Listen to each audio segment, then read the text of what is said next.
Hi guys, hi and welcome to Framing Latin YouTube channel and எல்லோரும் எப்படி இருக்கீங்க? So சூப்பராக இருப்பீங்கன்னு நினைக்கிறேன். ஸோ இன்றைக்கி நம்ம பார்க்க போகிற படத்துடைய பேர் தி பிக் ஷார்ட். ஸோ இந்த படத்துடைய டேரக்டர் யாருன்னா ஆடம் மெக்கே. இந்த டேரக்டருடைய பேர் கேள்விப்பட்டிருக்கேன். அண்டு இவர் இதுக்கு முன்னாடி வேறு ஏதாச்சும் மூவி டைரக்ட் பண்ணியிருக்காரான்றது எனக்கு தெரியல. ஸோ பட்டு ஒரு சில மூவிஸ்லாம் இவர் கொஞ்சம் பாப்புலரான டேரக்டர் தான் அவர் ஆடம் மெக்கே. ஸோ இதுதான் நான் ஃபஸ்ட்டு மூவின்னு நினைக்கிறேன் இவர் டைரக்ட் பண்ணி நான் பார்க்குறது. ஸோ இதுதான். ஸோ இந்த படத்துடைய ஸ்டோரி வந்து பார்த்திங்கன்னா அமெரிக்காவில் நடந்த ஒரு கிரேட் மார்ட்டேஜ் க்ரைசிஸ், அதுக்கப்புறமா நடந்த ரிசெஷன்.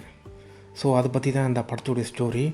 அண்ட் இதில் வந்து நிறைய ஃபைனான்ஷியல் டெக்னிக்கல் வேர்ட்ஸ் எல்லாம் யூஸ் பண்ணியிருப்பாங்க.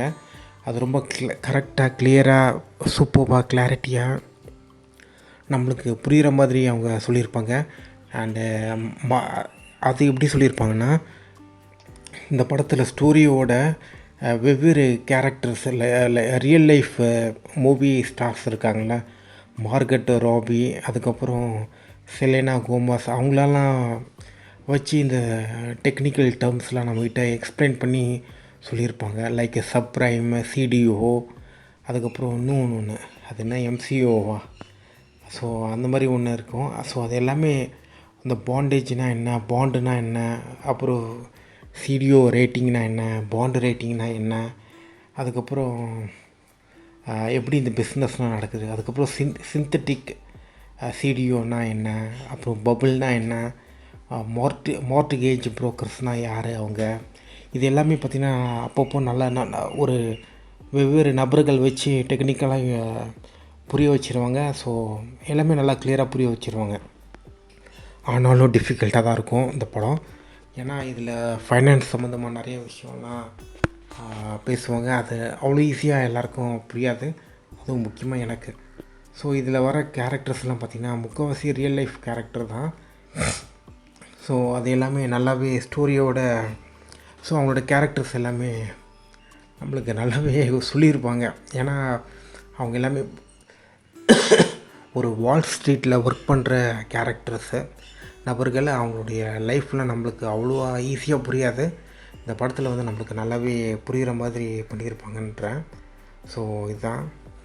ஸோ இன்னொரு விஷயம்னா, இந்த படத்தில் வந்து பார்த்திங்கன்னா இந்த டெக்னிக்கல் டேர்ம்ஸ்னு சொன்னால, அது வந்து இந்த படத்தில் வந்து ஃபைனான்ஷியல் இன்ஸ்ட்ருமெண்ட்டுன்னு சொல்லுவாங்க. ஸோ அதெல்லாமே எக்ஸ்பிளைன் பண்ணுறதுக்கு பார்த்திங்கன்னா ஆந்தனி போர்டைன், ஏற்கனவே சொன்ன மாதிரி மார்கட் ராபி, செலேனா கோமஸ், அதுக்கப்புறம் ஒரு எக்கனாமிஸ்ட் ஒருத்தர் இருப்பார், அவர் வந்து ரிச்சர்ட் தாலர். ஸோ அவங்கெல்லாம் வச்சு இந்த ஸ்டோரியை வந்து சொல்லியிருப்பாங்க. அவங்க வந்து நம்மக்கிட்ட ஆடியன்ஸ் கிட்டே பேசுவாங்க. ஸோ அதெல்லாமே நல்லா கிளியராக பண்ணியிருப்பாங்க. அதுக்கப்புறம் இந்த சப்ரைம் மார்ட்கேஜஸ் இதெல்லாம் எனக்கு ரொம்ப புதுசாக இருந்தது, ரொம்ப நியூவான டேர்ம்ஸாக இருந்தது. இப்போ இந்த படம் பார்க்கும்போது நம்மளுக்கு இந்த சப்ரைமில் நம்ம லைஃப்லேயும் ஏதோ ஒன்று இருக்குது போல் அந்த மாதிரி தோணுது. சப்ரைம் மார்ட்டேஜஸ், அப்போ சிந்தட்டிக்கு கொலாட்ரலைஸ்டு டெப்ட் ஆப்ளிகேஷன், ஸோ இந்த மாதிரி நிறைய டேர்ம்ஸ் இந்த படத்தில் சொல்லியிருப்பாங்க. அது எல்லாமே ரொம்ப நல்லா இருக்கும். அதுக்கப்புறம் இந்த படத்தில் வர கேஸ்டிங் வந்து பார்த்திங்கன்னா ரொம்ப பெருசு. ஸோ யூஸ்வலாக இந்த மாதிரி கேஸ்டிங் பார்த்திங்கன்னா லேட்டாக தான் நான் பேசுவேன் நான். அண்டு இப்போ வந்து கொஞ்சம் முன்னாடியே சொல்லிடலான்னு பார்க்குறேன்.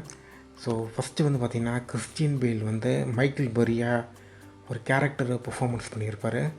செம்மையாக பண்ணியிருப்பார். அவருக்கு கொஞ்சம் ஸ்டாமரிங் பயங்கரமாக இருக்கும் அவருக்கு. அண்டு அந்த கிறிஸ்டியன் பேல் கேரக்டருக்கு. அதுக்கப்புறம் ஸ்டீவ் காரல் வந்து பார்த்திங்கன்னா மார்க் பாம்னு ஒரு கேரக்டர் பெர்ஃபார்மன்ஸ் பண்ணியிருப்பார். அண்டு ஸ்டீவ் காரல் வந்து அப்படியே ஒரு மாதிரி ஒரு கான்ட்ரடிக்ஷனான ஒரு கேரக்டர், ஒரு டிஃப்ரெண்ட்டான கேரக்டர் நல்லா பண்ணியிருக்காரு. ரியான் கோஸ்லிங் வந்து நல்லவராக கெட்டவராக எனக்கு சொல்ல தெரில. அவர் வந்து ஜார்டு வென்னட்டுன்னு ஒரு கேரக்டரை பெர்ஃபார்மன்ஸ் பண்ணியிருப்பார். ஸோ அது எல்லாமே நல்லா பண்ணியிருப்பாங்க. அதுக்கப்புறம் பிராட் பீட் வந்து பென் ரிக்கர்ட்னு ஒரு கேரக்டரு. பிராட் பீட் வந்து அடையாளமே தெரில எனக்கு, டக்குன்னு அடையாளமே தெரில. அண்டு ஸோ டக்குன்னு அடையாளமே தெரில எனக்கு. அதுக்கப்புறம் சார்லி ஜெல்லர் வந்து, அப்புறம் ஜான் மேக்கரோ, அவர் வந்து பார்த்திங்கன்னா சார்லி ஜெல்லர் கேரக்டர் பெர்ஃபார்மன்ஸ் பண்ணியிருப்பார்.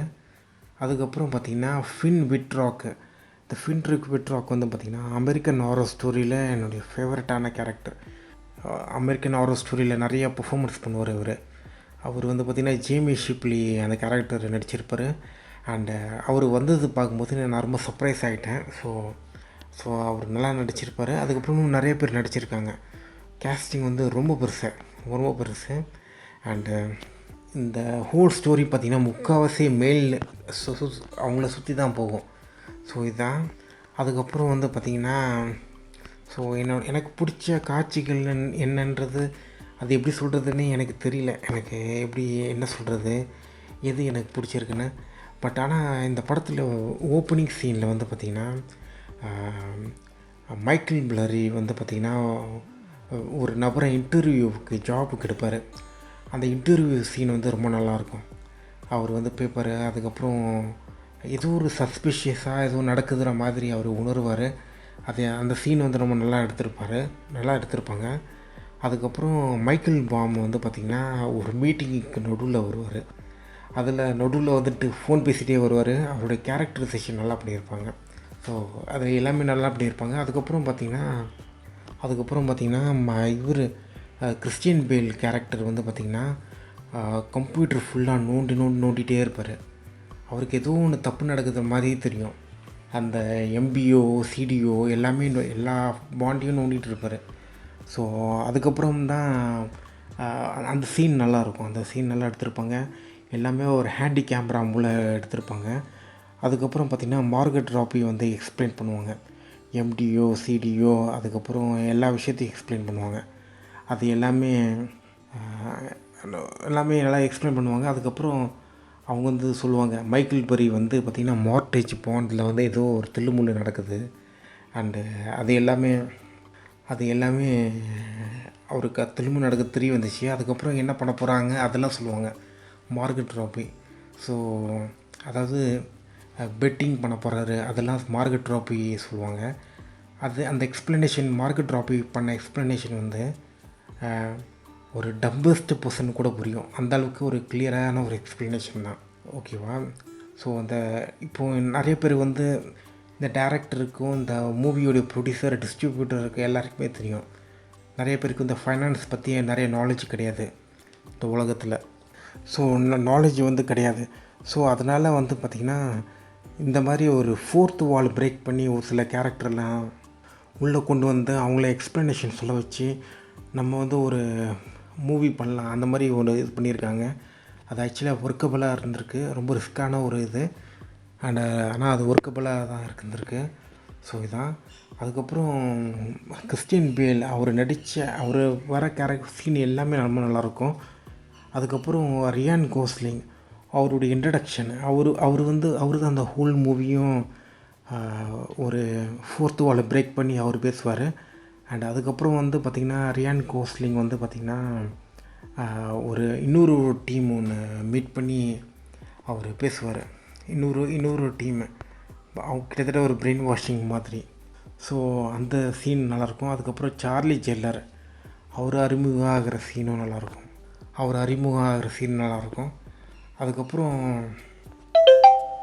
அதுக்கப்புறம் பார்த்திங்கன்னா 2 நபர்கள் வந்து பார்த்திங்கன்னா அந்த வீட்டு லோன்லாம் கட்டாமல் இருப்பாங்கள்ல, அவங்களாம் என்ன பண்ணுறாங்கன்னு செக் பண்ணி போவாங்க. அதில் ஒருத்தர் வந்து டாகோடைய பேரில் வந்து வீடு ரெஜிஸ்டர் பண்ணியிருப்பார். அந்த சீன் எல்லாம் செம்ம ஃபன்னியாக இருக்கும். அண்டு ரொம்ப நல்லாயிருக்கும். எனக்கு ரொம்ப பிடிச்சிருந்தது அந்த சீன் எல்லாமே. அதுக்கப்புறம் வந்து பார்த்திங்கன்னா மைக்கேல் பெரி அந்த சீன் ரொம்ப நல்லா இருந்தது. அந்த வீடு போய் செக் பண்ணுறது அதில் ஒரு சில பேர் வந்து சாரின்னு சொல்லியிருப்பாங்க பில்லில். அந்த ஹோல் சீனுமே ரொம்ப நல்லா இருந்தது, ஃபன்னாக இருந்தது. அதுக்கப்புறம் மைக்கேல் பிளரி வந்து பார்த்திங்கன்னா அவரோட கம்பெனியில் இன்னொரு நபர்கிட்ட பேசுவார். அண்டு அவர் வந்து பார்த்திங்கன்னா நான் என் பணத்தை கொடுறேன் மதர் ஃபக்கர்னு அந்த சீன் நல்லா இருந்தது. அதுக்கப்புறம் ஒரு ஸ்ட்ரிப்பர் கூட நடக்கிற கான்வர்சேஷன் சீன் அது சூப்பராக இருந்தது.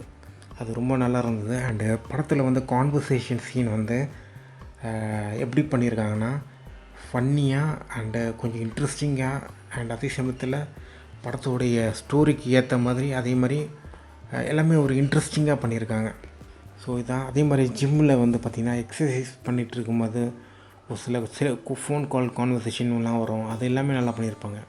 அதுக்கப்புறம் பிராட் பீட்டோடைய இன்ட்ரடக்ஷனு, அவர் டேரெக்டாக பேசுகிறது, அது எல்லாமே ரொம்ப நல்லாயிருக்கும். எல்லாமே நல்லா பண்ணியிருப்பாங்க. அண்ட் செலோனா கோமஸ் அவங்க வந்து ஒரு சீனில் வந்து அவங்க வந்து பார்த்திங்கன்னா ஒரு சிந்தட்டிக் சீடியோ அதெல்லாம் எக்ஸ்பிளைன் பண்ணுவாங்க. அதெல்லாம் நல்லா இருந்தது, நல்லா கிளியராக எக்ஸ்பிளைன் பண்ணுவாங்க. அதுக்கப்புறம் வந்து பார்த்திங்கன்னா மைக்கேல் பிளரிக்கு வந்து பார்த்திங்கன்னா கோவம் வந்துச்சுன்னா பயங்கரமாக கத்துவார் ஒரு மாதிரி. அது எல்லாமே நல்லா எடுத்திருப்பாங்க. ஸோ ஒவ்வொரு கேரக்டரைசேஷனும் அவங்களோட மூடு எப்படி மாறுது, அவங்களோட மூடு வந்து பார்த்திங்கன்னா ஒரு எப்படி பஸ்லிங்காக மாறுது, ஒரு இன்வெஸ்டிகேஷனாக எப்படி மாறுது, அதெல்லாமே நல்லா எடுத்திருப்பாங்க. ஸோ இது எல்லாமே நம்ம நல்லா பண்ணியிருப்பாங்க. அந்த ஒவ்வொரு கேரக்டரையும் அவங்க அந்தந்த கேரக்டர் பண்ணுற ஒரு சில மூமெண்ட்டு அது எப்படி இன்னொருத்தருக்கு பாதிப்பாகுது, அந்த சேஞ்சஸ்லாம் என்ன நடக்குது, அது எல்லாமே பார்த்திங்கன்னா நல்லாவே கொண்டு போயிருப்பாங்க. அண்டு ஆனஸ்ட்டாக சொல்ல போனால் ஒரு சில விஷயம்லாம் எனக்கு ஒரு சில இல்லை பல விஷயங்கள் எனக்கு புரியல. அதாவது அவங்க என்ன தான் டெக்னிக்கல் டேர்ம்ஸ்லாம் எனக்கு நல்லா பண்ணாலும், நல்லா சொல்லி கொடுத்தாலும், நம்மளுக்கு நல்லா எக்ஸ்பிளைன் பண்ணாலும், ஆனாலும் எனக்கு ஒரு சில விஷயங்கள்லாம் எனக்கு ஆக்சுவலாக புரியல. ஏன்னா இது ரொம்ப ஃபினான்ஷியலாக ரொம்ப நிறைய விஷயங்கள் இந்த படத்தில் டிஸ்கஸ் பண்ணுவாங்க. ஸோ அதனால் பட் ஆனால் இப்போது அது எனக்கு புரியலனாலும் கண்டிப்பாக ஒரு டைமுக்கு அப்புறமா எனக்கு பல விஷயங்கள் புரிய வரும். முக்கியமாக பார்த்திங்கன்னா அந்த ஃபைட் கிளப்பு, அதுக்கப்புறம் நிறைய காம்ப்ளெக்ஸான மூவிஸ்லாம் பார்த்திங்கன்னா லேட்டர் ஸ்டேஜில் எனக்கு நிறைய விஷயம் புரிய வந்தது. முக்கியமாக அந்த படத்தில் உள்ள ஃபிலாசபி அது எல்லாமே. ஸோ அதனால் நான் சொல்கிறேன், இப்போதைக்கு நம்மளுக்கு ஒரு சில விஷயம் புரியாமல் இருந்தாலும் கண்டிப்பாக ஒரு டைமுக்கு அப்புறமா நம்மளுக்கு புரிய வரும். ஸோ இந்த படம் வந்து ஒரு நல்ல ஒரு பிகினிங் தான் இந்த ஃபினான்ஷியல் சம்மந்தமான விஷயங்கள்லாம் தெரிஞ்சுக்கிறதுக்கு. ஸோ இதான் ஏன் எதுக்குன்னு தெரில, இந்த படம் பார்க்கும்போது ஒரு மோட்டிவேட்டடாக ஒரு ஃபீல் ஆனேன். அந்த படத்தில் உள்ள கேரக்டர், அவங்களுடைய எனர்ஜி, அவங்களுடைய மூமெண்ட்டு, அவங்களுடைய நாலேஜ் கேதர் பண்ணுற விஷயம், அவங்க லேர்ன் பண்ணுற விஷயம், அண்ட் அவங்களாலே ப்ரெடிக்ட் பண்ண முடியல அந்த மாதிரி ஒரு பிஸ்னஸ் ஒன்று பண்ணுறாங்க. ரொம்ப காம்ப்ளெக்ஸான ஒரு பிஸ்னஸ் அது, ரொம்ப காம்ப்ளெக்ஸான ஒரு ஸ்டோரி, அண்ட் எல்லாமே ரொம்ப காம்ப்ளெக்ஸாக தான் மூவ் ஆகுது. ஸோ இதுதான். அதுக்கப்புறம் பிராட் பீட் வந்து ஒரு பாரில் உட்காந்துட்டு $100 மில்லியன் அந்த மாதிரி ஒன்று பேசிகிட்டு இருப்பார். அதுக்கப்புறம் பின்னாடி ஒரு சரக்கு அடிச்சுட்டு ஒரு நபரில், நீ ஸ்மக்லராக இருந்தால் ஓகே, ஆனால் பேங்கராக இருந்தால் ஃபக் ஆஃப் பண்ணுவார். அதெல்லாம் செம்மையாக இருந்தது அந்த சீன்லாம், அண்ட் நல்லா ஃபன்னாக இருந்தது. ஸோ ரியான் கோஸ்லிங் வந்து பார்த்திங்கன்னா நல்லாவே நடிச்சிருக்காரு, அண்டு ரொம்ப நல்லாவே பண்ணியிருக்காரு. அண்டு ஒவ்வொரு கேரக்டரைசேஷனும் இந்த படம் வந்து ரொம்ப நல்லாவே பண்ணியிருக்காங்க. இப்போ சொன்னதெல்லாம் பார்த்திங்கன்னா எனக்கு பிடிச்ச காட்சிகள், கொஞ்சம் ஃபேவரட்டான சீன்ஸு, அதுக்கப்புறம் இன்னும் நிறைய சீன்ஸ்லாம் இருக்குது.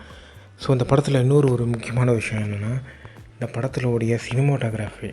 இந்த படத்தில் சினிமோட்டோகிராஃபி வந்து யார் பண்ணியிருக்காருன்னா பேரி ஆக்ராய்டு. இவர் தான் ஹர்ட் லாக்கர் மூவியும் இவர் தான் பண்ணியிருக்காரு. ஸோ இந்த கேமராலாம் பார்த்திங்கன்னா ஒரு ஷேக்கியாக இருக்கும். ஹர்ட் லாக்கர் படமும் அப்படியே மாதிரி தான் ஷேக்கியாக இருக்கும். அது எல்லாமே ரொம்ப நல்லா எடுத்திருக்காங்க. ஸோ எனக்கு ஆக்சுவலாக ரொம்ப பிடிச்சிருக்கு இந்த படம். அண்டு படத்தில் ஒரு வெவ்வேறு ஸ்டோரி, லைக் கிறிஸ்டியன் பேல் ஒரு பக்கம், மைக்கேல் பாம் ஒரு பக்கம், பிராட் பீட் ஒரு பக்கம், அப்புறம் ரியான் கோஸ்லிங் ஒரு பக்கம், அப்புறம் ஒரு டீம் ஒன்று இருக்கும். அதுவும் ஆளாளுக்கு ஒரு டிஃப்ரெண்ட்டாக இருப்பாங்க. அந்த அமெரிக்கன் ஹாரர் ஸ்டோரி ஆக்டர் இருக்கார் அவர். ஸோ ஆளாளுக்கு டிஃப்ரெண்ட்டாக இருப்பாங்க, அண்டு எல்லாமே ஒரு பாயிண்டில் வந்து நிப்பாட்டுவாங்க. ஸோ இந்த படம் வந்து ஆக்சுவலாக ரொம்ப முக்கியமான ஒரு படம், இந்தியர்கள் எல்லாருமே பார்க்க வேண்டிய படம். ஏன்னா அந்த படத்தில் வந்து பார்த்திங்கன்னா ரெசெஷன் அது எப்படி ஆரம்பித்தது, அதுக்கான அறிகுறி என்ன, ஸோ அது எல்லாமே ரொம்ப படத்தில் நல்லா எடுத்திருப்பாங்க. ஏன்னா ரெசெஷன் வந்து இந்தியாவில் ரொம்ப பாதிப்பு ஆயிடுச்சு. இன்னி வரைக்கும் ரெசெஷனில் வந்து உள்ள பாதிப்புகள் வந்து ரொம்ப முழுசாலாம் மீட்டு வந்துச்சான்னு எனக்கு சரியாக தெரில, பட் இருக்குது, அந்த பாதிப்புலாம் இன்னும் இருக்குது. ஸோ அந்த படம் வந்து ஆக்சுவலாக ரொம்ப நல்லா எடுத்திருக்காங்க, அது எல்லாமே ரொம்ப நல்லா காமிச்சிருக்காங்க. அண்டு கிட்டத்தட்ட பல லட்சக்கணக்கான பேர் ஜாபை இழப்பாங்க இந்த பிரச்சனைனால. அண்ட் அந்த பபுளோடைய ஸ்டார்டிங் பாயிண்ட் அது எல்லாமே ரொம்ப நல்லா காமிச்சிருப்பாங்க இந்த படத்தில். ஸோ இதுதான். அண்டு ஒரு சில சிக்னேச்சர் வந்து கால்குலேட் பண்ணுவாங்க, ஃபினான்ஷியல் இன்ஸ்ட்ருமெண்ட் மூலமாக ஏதோ ஒன்று சொல்லுவாங்க. அது மூலமாக ஒரு ஒரு எக்கனாமிக் வந்து கொலாப்ஸ் ஆகிறது சுச்சுவேஷன். ஸோ அது எல்லாமே இந்த படத்தில் நல்லாவே காமிச்சிருப்பாங்க. அண்ட் அதே சமயத்தில் நான் மறுபடியும் சொல்கிறேன், இந்த படத்தில் நிறைய விஷயம் எனக்கு புரியல. அண்டு அது வந்து இப்போதைக்கு நம்மளுக்கு புரியாமல் இருக்கலாம், பட் ஃப்யூச்சரில் கண்டிப்பாக புரியும்னு நினைக்கிறேன். ஸோ இதான். அண்டு இன்னொரு விஷயம் நான் சொல்லிடுறேன். இந்த படத்தில் பார்த்திங்கன்னா ஒவ்வொரு கேரக்டர், நான் ஏற்கனவே சொன்ன மாதிரி தான், ஒவ்வொரு கேரக்டரும் அவங்க லேர்ன் பண்ணுற விஷயம்லாம் பார்க்கும்போது நம்மளே ஒரு மோட்டிவேட்டடாக இருப்போம். ஆல்மோஸ்ட் ஒரு வால் ஸ்ட்ரீட்னாலே ஒரு ரொம்ப அழகாக இருக்கும் பார்க்குறதுக்கு. ஒரு கெத்து மீன்ஸ் ஒரு எப்படி சொல்கிறது, ஒரு நாலேஜபிள் லேர்ன்டு பர்சன், அந்த மாதிரி கொஞ்சம் ஸ்டைலிஷாக காமிச்சிருப்பாங்க. அவங்களோட லைஃப்லாம் எந்தளவுக்கு ஸ்டைலிஷாக இருக்குன்னு தெரில, பட் படத்தில் கொஞ்சம் ஸ்டைலிஷாகவே காமிச்சிருப்பாங்க. ஸோ நல்லாயிருக்குங்க. எனக்கு ஆக்சுவலி இந்த படம் ரொம்ப பிடிச்சிருக்கு. மேக்கிங் எல்லாமே ரொம்ப நல்லாயிருக்கு. ஒரு காம்ப்ளெக்ஸான ஒரு எக்கனாமிக்கை அது முடிஞ்ச அளவுக்கு நம்மளுக்கு புரிகிற மாதிரி எடுத்திருக்காங்க. ஸோ அதனால் ரொம்ப நல்ல படம். ஸோ எனக்கு பிடிச்சிருக்கு. ஸோ உங்களுக்கு டைம் கிடச்சிதுன்னா கண்டிப்பாக பாருங்கள் இந்த படத்தை, ரொம்ப நல்லாவே இருக்குது. ஸோ இதான். அண்டு ஸோ இதான் கைஸ், உங்களுக்கு டைம் கிடச்சிதுன்னா கண்டிப்பாக பாருங்கள். And bye bye, take care, love you all. உங்களை நியூ மூவி ஒப்பீனியன் வீடியோவில் பார்க்குறேன். அதுக்கப்புறம் ஹெல்த் அப்டேட். டெரபிள் ஹெல்த், ரொம்ப டெரபிள். லெஃப்ட் சைடு ஐயும் ஒரு மாதிரி வலிக்குது, ஒரு மாதிரி ஷேக்கியாக இருக்குது, வைப்ரேஷன் ஆகுது. அண்டு சரியாகவே பார்க்க முடியல என்னால். 2 கண்ணுமே தனித்தனியாக ஃபங்க்ஷன் ஆகிற மாதிரி இருக்குது. ஸோ கம்ப்ளீட்டாக எனக்கு ஏதோ சரியாக தப்பாக இருக்குதுன்னு நினைக்கிறேன். ஸோ அதான். ஸோ இதான் கைஸ். ஸோ ஏதோ ப்ராப்ளம், ஹெல்த் ப்ராப்ளம் ரொம்ப மோசமாக தான் இருக்குது. ஸோ அதுக்கப்புறம் இன்னொரு விஷயம் நான் சொல்லிடுறேன். ஓகே, இந்த ஹெல்த் ப்ராப்ளம் கொஞ்சம் அப்புறம் பார்த்துக்கலாம். அண்ட் இந்த படத்தில் வந்து எடிட்டிங் வந்து பார்த்திங்கன்னா ஹேங்க் கார்வின் அவர் தான் அந்த படத்தில் எடிட்டிங் பண்ணியிருக்காரு. செம்மையாக பண்ணியிருக்காரு, எடிட்டிங் நல்லா பண்ணியிருக்காரு. அதுக்கப்புறம் நிக்கோலஸ் பிரைட்டல், அவருடைய மியூசிக்கும் நல்லாயிருக்கு. ஸோ அதுக்கப்புறம் இந்த படத்தை டிஸ்ட்ரிபியூட் பண்ணது பேரமௌண்ட் வந்து ரொம்ப பாப்புலரான ஒரு அமேசிங்கான ஒரு மூவிஸ்லாம் பார்த்திங்கன்னா இவங்க தான் டிஸ்ட்ரிபியூட் பண்ணுவாங்க, மோஸ்ட்லி கமர்ஷியலான மூவிஸ்லாம். ஸோ இந்த அவங்களோட லோகோ பார்க்கும்போதே கொஞ்சம் நாஸ்டாலஜிக்கலாக ஃபீல் ஆச்சு. ஸோ இதான். அதுக்கப்புறம் ஸ்க்ரீன் ப்ளே வந்து பார்த்திங்கன்னா சார்லஸ் ராண்டால்ஃபும் மேடம் மெக்கேயும். அண்டு ஸ்க்ரீன் ப்ளே ரொம்ப நல்லா பண்ணியிருக்காங்க. மறுபடியும் சொல்கிறேன், நான் இந்த படத்தினுடைய ஸ்க்ரீன் ப்ளே வந்து பார்த்திங்கன்னா ஒரு த்ரில்லிங்காக போகும். ஒரு பெரிய தப்பு ஒன்று பண்ணுறாங்க, ஆனால் அது நார்மலான நம்மளை போல் ஒரு நார்மலான க்ரௌடுக்குள்ளே இருந்து பண்ணுற மாதிரி இருக்கும். அந்த தப்பு அப்படி ஒன்று நடக்கிறது வந்து யாருக்குமே தெரியாது, அவங்களுக்கும் அது எந்தளவுக்கு பெரிய தப்புன்னு தெரியாது. ஸோ அது எல்லாமே ஒரு ஸ்க்ரீன் ப்ளேயில் ரைட் பண்ணி இது பண்ணியிருக்காங்க. ஸோ அது ரொம்ப ஈஸியாக, ரொம்ப கஷ்டம். அவங்க பாட்டுக்கு கேஷுவலாக வந்து பார்த்திங்கன்னா ஜிம்மில் பேசுவாங்க, ஒரு பாரில் உட்காந்து பேசுவாங்க எல்லோரும் முன்னாடியும். அதுக்கப்புறம் ஒரு சாதாரணமாக பப்ளிக் ப்ளேஸில் வந்து நிறைய இடத்துல வந்து பார்த்திங்கன்னா ஒரு ஒரு ஒரு இந்த ஃபைனான்ஷியல் பெட்டிங் பண்ணுறத வந்து நார்மலாக பேசுவாங்க. ஆனால் அது ரொம்ப பெரிய ஒரு விளைவுகள்லாம் நடக்கும். அண்டு ஆல்மோஸ்ட்டாக ஒரு நார்மலான பப்ளிக் ப்ளேஸில் வந்து பேசுவாங்க. அண்டு அது வந்து பார்த்திங்கன்னா அது நல்லா ரைட் பண்ணியிருக்காங்கன்னு சொல்ல வரேன். ஸோ இதுதான். அது எல்லாமே ஒரு மிகப்பெரிய ஒரு டிசாஸ்டராக லேட்டராக மாறும். ஸோ அது எல்லாமே சூப்பராக ரைட் பண்ணியிருக்காங்க, எனக்கு அதெல்லாம் பிடிச்சிருக்கு. ஸோ இதான் கைஸ். அதுக்கப்புறம் கேஸ்டிங் வந்து செம்ம கேஸ்டிங் அண்ட் அமேசிங்கான கேஸ்டிங் வந்து கன்ஃபியூஷனே ஆகலை. பொதுவாக அந்த மாதிரி நிறையா ஒரு பஞ்ச் ஆஃப் ஒயிட் பீப்புள் வந்து மூவிஸில் நடித்தாலே கன்ஃபியூஷன் ஆகிடுவேன். பட் இதில் கன்ஃபியூஷன் ஆகலை. ஏன்னா ஒரு சில பேர் நம்மளுக்கு தெரிஞ்ச நடிகர்களே நிறைய பேர் இருக்காங்க, அதனால் ஒன்று. அண்ட் நல்லாவே பண்ணியிருக்காங்க, டிஃப்ரெண்ட்டான பீப்புளெலாம் கொஞ்சம் அரேஞ்ச் பண்ணி உள்ளே நடிக்க வச்சுருக்காங்க. ஸோ அது எல்லாமே நல்லா பண்ணியிருக்காங்க. ஸோ சினிமாட்டோகிராஃபி தான் இந்த படத்தில் ரொம்ப பெரிய ஹைலைட்டு. கான்வர்சேஷன் சீனை வந்து பார்த்திங்கன்னா நம்மளுக்கு ரொம்ப ரியலாக கொண்டு வந்திருப்பாங்க. ஸோ அது எல்லாமே நல்லா பண்ணியிருக்காங்க. ஸோ இதான் guys. And once again bye bye, take care, love you all. கண்டிப்பாக அந்த படத்தை பாருங்கள். அண்டு எல்லாருமே இந்த படத்தை பாருங்கள். By by. அண்ட் ஃபைனான்ஷியல் சம்மந்தமாக உங்களுக்கு ஏதாச்சும் தெரியணுன்னா இந்த படத்தை பாருங்கள். அதே சமயத்தில் ஒரு சில technical details like subprime, CDO, MDO அதெல்லாம் கொஞ்சம் முன்னாடியே கொஞ்சம் தெரிஞ்சு வச்சுக்கோங்க, அவ்வளோதான். மற்றபடி வேறு எதுவும் இல்லை. By by. டைம் வந்து 3:51. By by. ஹாய் காய்ஸ், இது வந்து ஒரு சின்ன ரெக்கார்டிங். இதில் வந்து ஒரு சில விஷயம் நான் ஷேர் பண்ணணும்னு நினைக்கிறேன். அதில் வந்து பார்த்திங்கன்னா கிறிஸ்டியன் பேல் அவருடைய ஆக்டிங்கு அவர் வந்து பார்த்திங்கன்னா ஒரு ஸ்மைல் ஒன்று கொடுப்பாரு. அந்த ஸ்மைலுக்கு வந்து ஒரு அர்த்தம் ஒன்று இருக்கும். அது ரொம்ப நல்லாயிருக்கும் அந்த படத்தில் பார்க்கும்போது. ஸோ ரொம்ப வேடாகவும் இருக்கும் அண்டு நல்லாவும் இருக்கும். ஸோ அது ஒன்று. அதுக்கப்புறம் இன்னொரு சீன் வந்து பார்த்திங்கன்னா மைக்கேல் பாம்புக்கு வந்து பார்த்திங்கன்னா ஒரு விஷயம் ஒன்று தெரிய வரும். அந்த சிந்தட்டிக் சிஇஓ அதோடைய ஆபத்துக்கள் அதெல்லாம் என்னன்றது அவருக்கு தெரிய வரும். அண்ட் அதுக்கு அவர் வந்து அந்த சீன் வந்து செம்மையாக எடுத்திருப்பாங்க. அதில் தான் செலனா கோமஸ்லாம் வருவாங்க. அண்ட் அந்த சீன் வந்து சூப்பராக எடுத்திருப்பாங்க. ரொம்ப நல்லாயிருக்கும். ஸோ அந்த சீனுக்கான பில்டப் அந்த அந்த இன்டென்சிட்டி அது எல்லாமே சூப்பராக பண்ணியிருப்பாங்க. ஸோ ரொம்ப நல்லாயிருக்கும். அண்ட் ஆல்மோஸ்ட்டாக ரொம்ப த்ரில்லிங்காகவும் போகும் அந்த படம். ஃபுல்லாகவே கம்ப்ளீட்டாக த்ரில்லிங்காக போகும். அந்த சீனும் நல்லாயிருக்கும். அந்த சிந்தட்டிக் சிடிஓ. ஸோ நீங்கள் படம் பார்க்கும்போது ஒரு சில டெக்னிக்கல் டேர்ம்ஸ்லாம் யூஸ் பண்ணுறாங்க. அதெல்லாம் என்ன ஏதுன்னு லைக் ChatGPT இல்லைனா கூகுள் பாட் ஏஐ அதில் கேட்டு பார்த்து நீங்கள் போங்க. அதில் ஒரு நல்ல ஒரு ப்ராம்ப்ட் போட்டு நீங்கள் அதில் பண்ணாலே அதுவே நம்மளுக்கு கிளியராக ஈஸியாக எக்ஸ்பிளைன் பண்ணும். நான் அப்படி தான் ஆக்சுவலாக பண்ணேன் நான் இந்த படத்தை புரியுறது. இந்த படம் பார்க்கும்போது ஒரு சில விஷயம் எனக்கு புரியல. உடனே நான் கூகுள் பாடி ஏஐயில் போய் செக் பண்ணி அந்த சிடிஓ அந்த எல்லா பாண்டேஜும் மார்ட்டேஜெல்லாம் என்னன்றது அதிலே தேடி பார்த்து நான் இது பண்ணிவிட்டு அதுக்கப்புறம் தான் அந்த படமே பார்த்தேன். ஸோ இது முன்னாடி சொல்லியிருந்துருக்கணும், பட் பரவாயில்ல இப்போயே சொல்லிட்டேன். ஸோ இதான் கைஸ், நீங்கள் கூகுள் இந்த ஏஐயில் போய்ட்டு ப்ராம்ப்ட்டு சர்ச் எல்லாம் ப்ராப்பரான ப்ராம்ப்ட் சர்ச் பண்ணிங்கனாலே உங்களுக்கு கிடைக்கும். நான் ஆக்சுவலாக என்ன ப்ராம்ப்ட் யூஸ் பண்ணேன்னா பிக் ஷாட் படத்தில் வந்து அதில் யூஸ் பண்ணுற ஃபைனான்ஷியல் டேர்ம்ஸை அதெல்லாம் என்னென்ன விஷயம் நான் தெரிஞ்சுக்கணுன்றது அதில் கேட்டேன். ஸோ அது சொல்லிச்சு. அது எனக்கு ஈஸியாக சொல்லித்தாங்கன்னு கேட்டேன். அதை ஈஸியான வேயில் ஒரு எக்ஸாம்பிளோடு சொல்லிச்சு. அது ரொம்ப ஹெல்ப்ஃபுல்லாகவும் இருந்தது. ஸோ இதுதான். And once again bye take care, love you all. And இப்போ டைம் வந்து 4:21. Bye. Okay, bye, love you all. கண்டிப்பாக இந்த படத்தை பாருங்கள், ரொம்ப நல்ல படம். பை. ஆக்சுவலாக இந்த ரெக்கார்டிங் வந்து எடிட்டிங் பண்ணும்போது எனக்கு தோணுச்சு இதெல்லாம் கண்டிப்பாக நம்ம சொல்லிடணுன்னு. அதுக்கப்புறம் இன்னொரு சீன் ஒன்று இருக்குது. நான் ஏற்கனவே அதுக்கப்புறம் இன்னொரு சீன் ஒன்று இருக்குது. அந்த சீன் ஏற்கனவே நான் சொல்லிட்டேன் நான். அது ஒரு 2 பேர் வந்து ஒவ்வொரு வீடாக போய் செக் பண்ணுவாங்க. அது ரொம்ப ஃபன்னியாக இருக்கும்னு சொன்னால. அதில் வந்து பார்த்திங்கன்னா ஒரு வீட்டில் குரோக்கடைல் இருக்கும். அதெல்லாம் ரொம்ப நல்லா டைமிங் காமெடிலாம் ரொம்ப நல்லாவே இருக்கும். இந்த படத்தில் நிறைய டைமிங் காமெடி. இந்த முக்கியமாக மைக்கேல் பாம் அவர் பண்ணுற நகைச்சுவைலாம் சான்ஸே கிடையாது. ஸோ செம்ம சார்காசமாக இருக்கும்.